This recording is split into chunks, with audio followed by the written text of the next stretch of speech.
Böyle yapıştır. Şey yapıyoruz ya, yapıyoruz. Olmazlar böyle güzel.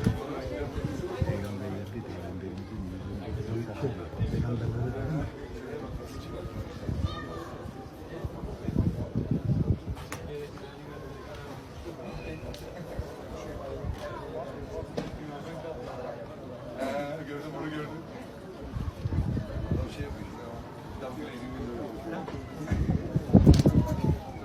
4-5 senelik şeyin üzerine double glazing window koymuş.